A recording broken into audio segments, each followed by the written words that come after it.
Assalamualaikum warahmatullahi wabarakatuh. Perkenalkan, nama saya Muhammad Rauf, NPP 31.0161 dari kelas F2 nomor absen 14 dari Prodi Keuangan Publik Fakultas Manajemen Pemerintahan Institut Pemerintahan Dalam Negeri. Baiklah, di video kali ini kita akan kembali membahas tentang kepamongprajaan.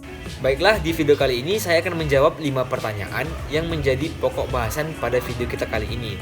Yakni pertanyaan yang pertama adalah pengertian atau pemahaman pamongpraja dan kepamongprajaan. Yang kedua, sejarah pendidikan kepamongprajaan. Yang ketiga, syarat menjadi seorang pamongpraja.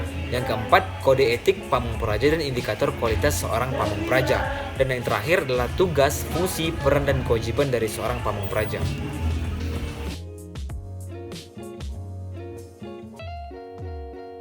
Baiklah, sebelum kita masuk ke pertanyaan pertama, ada baiknya kita membahas tentang konsep besar dari pamongpraja itu sendiri.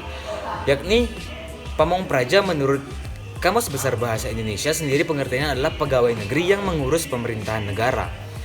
Baiklah, kita masuk ke pertanyaan yang pertama, yakni pengertian atau pemahaman pamongpraja dan kepamongprajaan. Pamongpraja berasal dari kata pamong dan praja. Kata pamong sendiri berasal dari bahasa Jawa, yakni dari kata emong, yang artinya orang yang diberi kepercayaan untuk mengemong, mengasuh, membimbing, dan memberitahu. Pamong adalah orang yang dituakan dan dipercaya untuk mengemong, mengasuh, membimbing, dan memberitahu. Sedangkan kata praja itu berasal dari bahasa Jawa juga, yang bermakna negara, kerajaan, dan pemerintahan. Selanjutnya pengertian pamongpraja menurut para ahli, yakni yang pertama menurut Dr. Koso Mahatmaja. Pamongpraja adalah sekelompok warga negara yang dididik khusus untuk melaksanakan tugas-tugas pemerintahan, baik itu pemerintahan umum di daerah sebagai wakil pemerintah pusat. Selanjutnya adalah menurut Profesor Sadu Wasistiono. Pamongpraja adalah orang yang dipercaya untuk membina, mengasuh, mengawasi negara atau pemerintahan. Dan yang terakhir adalah menurut Profesor M. Rias Rashid. Pamongpraja adalah pejabat pemerintah pusat yang ditugaskan di daerah untuk melaksanakan tugas-tugas pemerintahan umum. Ini adalah definisi pamongpraja menurut paradigma lama. Selanjutnya adalah klasifikasi pamongpraja. Pamongpraja diklasifikasikan secara umum dan secara khusus. Jadi secara umum, pamongpraja itu adalah seluruh pegawai negeri sipil dan pegawai kontrak serta non-PNS yang melaksanakan tugas-tugas pemerintahan dan digaji oleh negara melalui APBN dan APBD. Sedangkan secara khusus, pamongpraja itu mencakup hanya lulusan sekolah pamongpraja, artinya hanya orang-orang yang berasal atau orang-orang yang merupakan lulusan dari sekolah pamongpraja yang ada. Selanjutnya adalah sejarah pendidikan kepamongprajaan di Indonesia. Pamongpraja sendiri pertama kali diperkenalkan oleh Belanda sebagai sebuah istilah bagi kelompok yang memerintah dalam pemerintahan kolonial Belanda. Kolonial mengangkat kelompok pribumi, yaitu Binnenlands Bestuurs untuk memerintah, pemimpin wilayah pemerintahan langsung dengan masyarakat, dan pangereh praja yang merupakan kelompok yang memerintah orientasi abdi negara yang dilayani oleh masyarakat. Dan pamongpraja merupakan kelompok pegawai negeri yang abdi masyarakat dan negara. Ini pengertiannya menurut paradigma baru terkini. Selanjutnya adalah sejarah pendidikan kepamongprajaan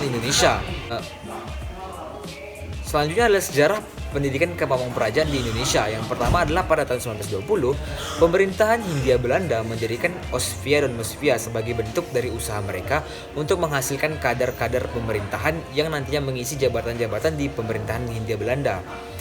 Nah, selanjutnya pada tahun 1948, pemerintah Indonesia yang telah merdeka selama 3 tahun mendirikan Sekolah Menengah Tinggi Pangereh Praja yang kemudian berganti nama menjadi Sekolah Menengah Pegawai Pemerintahan Administrasi Atas SMPAA di Jakarta dan Makassar.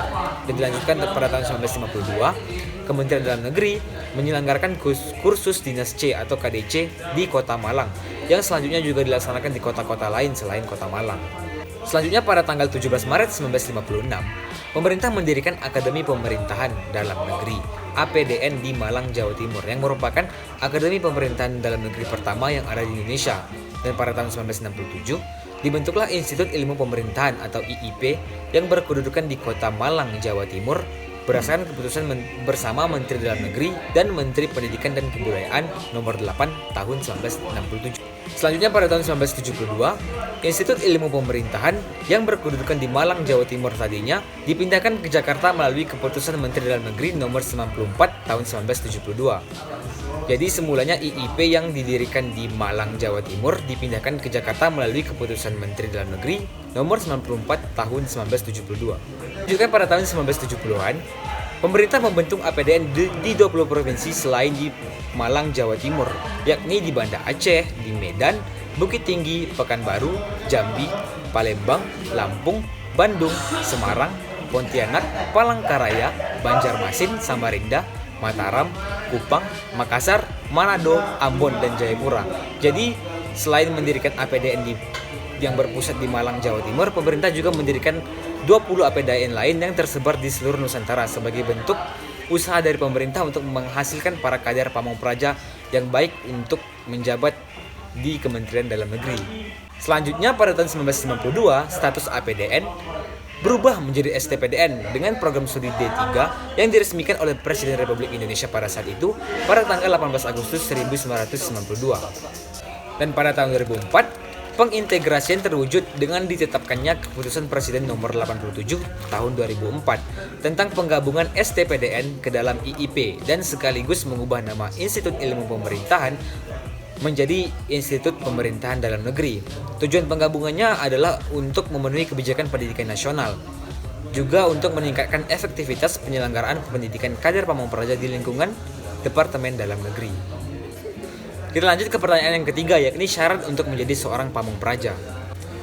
Syarat yang pertama adalah seorang pamong praja dituntut untuk memiliki pengetahuan yang luas. Seorang pamong praja dituntut untuk berpengetahuan luas karena nantinya ketika bertugas dapat mengayomi masyarakat dengan baik dan benar karena memiliki pengetahuan yang luas tadi. Pengetahuan yang luas ini maksudnya adalah ketika menjadi seorang pamong praja menjadi seorang yang generalis, yakni mengetahui sedikit-sedikit dari yang banyak. Sebagai contoh, seorang pamong praja yang notabene-nya adalah seorang yang mempelajari ilmu pemerintahan juga mengetahui tentang ilmu pertanian maupun perikanan. Hal ini dimaksudkan adalah ketika nantinya bertugas dapat menjawab semua permasalahan yang ada di masyarakat. Yang kedua adalah memiliki kedewasaan. Kedewasaan dapat diartikan sebagai kematangan dalam berpikir, bersikap, bertindak dalam mengambil suatu keputusan dengan bijaksana. Kedewasaan seseorang dapat dipengaruhi oleh usia, pendidikan, pengalaman hidup. Seorang pamong praja diharuskan memiliki kedewasaan dalam diri mereka karena dalam membuat sebuah kebijakan maupun mengambil sebuah keputusan haruslah dengan kedewasaan karena kebijakan atau keputusan yang dibuat adalah demi kemaslahatan dan kemakmuran rakyat. Selanjutnya adalah memiliki kematangan emosi. Kematangan emosi di sini bisa dimaksudkan sebagai sikap tidak ceroboh dan tidak gegabah dalam bertindak. Dalam mengambil suatu keputusan atau memberikan pelayanan kepada masyarakat, para pamong praja tentunya harus memiliki kematangan emosi. Contohnya saja adalah ketika memberikan pelayanan kepada masyarakat, ketika ditekan oleh tugas yang banyak, ketika diperintahkan mengerjakan sesuatu dengan cepat oleh para atasan, para pamong praja tentunya harus bisa mengendalikan emosi dengan kematangan tadinya sehingga segala tugas dan kewajiban dapat terlaksana dengan baik. Selanjutnya adalah kemampuan mendidik. Memiliki kemampuan dalam mendidik menjadi salah satu syarat untuk menjadi seorang pamong praja. Mendidik di sini dalam artian mendidik atau mengajari masyarakat dalam menyelesaikan suatu permasalahan ataupun mengajarkan hal-hal baru kepada masyarakat. Selanjutnya adalah kemampuan membimbing. Kemampuan membimbing di sini maksudnya adalah seorang pamong praja yang mengabdikan dirinya kepada bangsa dan negara haruslah memiliki kemampuan dalam membimbing masyarakat dalam mengatasi permasalahan yang ada. Sebagai contoh, ketika suatu kelompok masyarakat yang sedang menghadapi permasalahan terkait satu hal memerlukan bimbingan dari seorang pemimpin atau seorang pamong praja yang merupakan seorang pemimpin di daerah mereka. Disinilah kemampuan tadi dibutuhkan dan harus dimiliki oleh seorang pamong praja. Dan yang terakhir adalah kemampuan untuk mendampingi. Mendampingi di sini adalah maksudnya ketika masyarakat menghadapi suatu permasalahan, pamong praja hadir untuk mendampingi para masyarakat untuk menyelesaikan permasalahan tersebut. Kita lanjut ke pertanyaan yang keempat, yakni kode etik pamong praja dan indikator kualitas seorang pamong praja. Pamong praja memiliki kode etik atau Code of Conduct yang dinamakan Hasta Budi Bakti, yang artinya adalah 8 nilai pegangan untuk berbakti. Kode etik ini sebenarnya merupakan pegangan moral bagi siapapun yang ingin mengabdi kepada negara dan masuk kategori Korps Pamong Praja. Kode etik ini juga merupakan sebuah komitmen moral, tetapi kelemahan bangsa Indonesia banyak membuat komitmen tapi seringkali tidak konsisten dalam melaksanakannya. Rasa budi bakti, 8 nilai pegangan untuk berbakti. Yang pertama adalah Korps Pamong Praja sebagai pengamal Pancasila dan pembela negara kesatuan Republik Indonesia, menjadi penganyom dari seluruh rakyat tanpa membedakan golongan, aliran, dan agama. Yang kedua adalah Korps Pamong Praja berkewajiban memberikan petunjuk dan bimbingan kepada rakyat dalam pergaulan hidup bersama menuju ketertiban dan ketentraman umum. Ketiga adalah Korps Pamong Praja merupakan penyuluh dalam gelap dan penolong di dalam penderitaan bagi seluruh lapisan masyarakat sehingga tercapai ketenangan dan ketentraman lahir dan batin.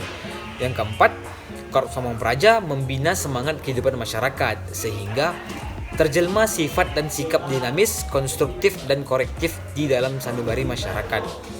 Selanjutnya adalah Korps Pamong Praja bertugas menumbuhkan dan memupuk daya cipta rakyat menuju ke arah kesejahteraan masyarakat.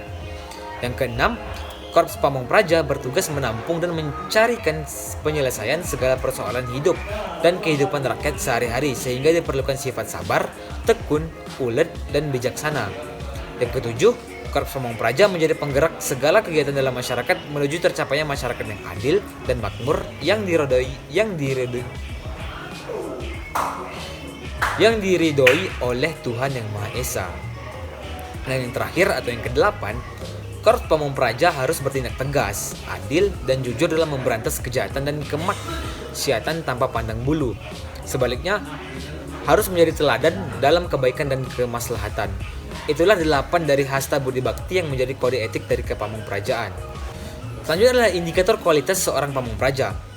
Kapabilitas utama pamong praja, yang pertama adalah memiliki kesehatan prima, yang kedua daya tahan terhadap tekanan dan stres, yang ketiga memiliki kedisiplinan yang tinggi, yang keempat memiliki pengetahuan teknis yang luas, yang kelima memiliki keterampilan teknis yang baik, dan yang terakhir adalah mempunyai pribadi yang baik. Sedangkan kompetensi atau kemampuan yang wajib dimiliki seorang pamong praja di era pemerintahan modern saat ini adalah yang pertama sebagai pembuat kebijakan atau policy makers, yang kedua adalah koordinator kepemerintahan atau coordinator of governance, dan yang ketiga adalah menjadi mediator kemasyarakatan, mediators of socio affairs.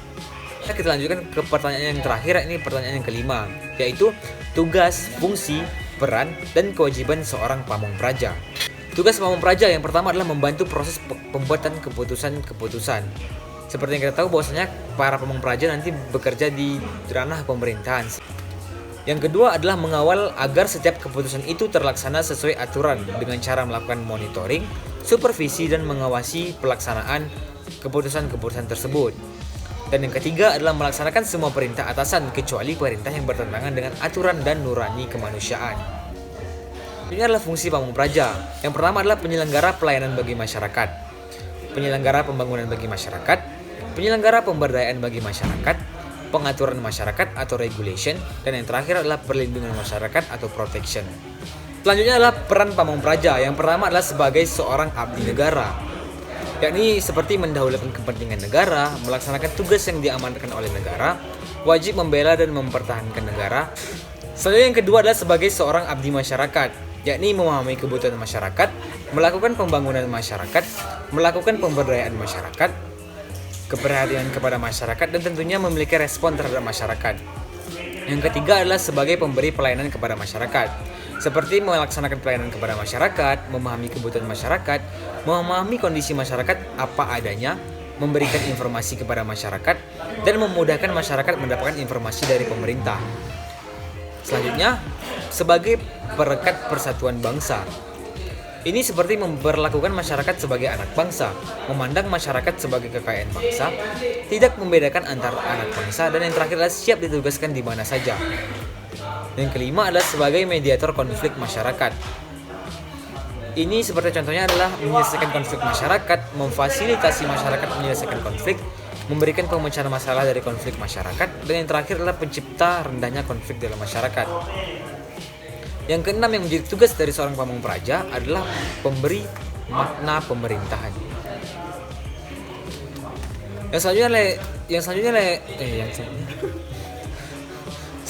Selanjutnya adalah yang menjadi peran dari pamong praja adalah pemberi makna pemerintahan. Ini dimaksudkan seperti menjadi pelopor pemerintahan dan inovator pemerintahan. menjadi implementer pemerintahan dan pencipta pemerintahan yang baik. Yang ketujuh adalah pencipta perdamaian di masyarakat, mewujudkan kedamaian dalam masyarakat, mewujudkan ketertiban masyarakat, mewujudkan ketentraman dalam masyarakat, mewujudkan kesejahteraan di dalam masyarakat. Dan yang kedelapan adalah pemimpin pemerintahan sipil. Ini seperti memimpin penyelenggaraan pemerintahan, memimpin unit pemerintahan, memimpin pencipta hal baru dalam masyarakat, melindungi masyarakat, mengarahkan masyarakat, dan mengayomi masyarakat. Selanjutnya adalah kewajiban pamong praja. Yang pertama adalah mengayomi rakyat, yaitu hadir pada setiap acara masyarakat sehingga masyarakat menjadi tentram karena pamong praja ada dan dianggap selalu hadir di dalam masyarakat. Dan yang kedua adalah memberikan masukan kepada pemimpin politik pemerintahan. Untuk itu pamong praja harus paham tentang politik seperti yang telah kita bahas sebelumnya. Pamong praja tentunya harus memiliki ilmu pengetahuan yang luas sehingga dia juga paham tentang hal politik yang sebenarnya bukan notabene dari seorang pamong praja. Baiklah, sekian yang dapat saya sampaikan untuk video kali ini. Lebih dan kurang saya mohon maaf. Saya akhiri. Wassalamualaikum warahmatullahi wabarakatuh. Terima kasih.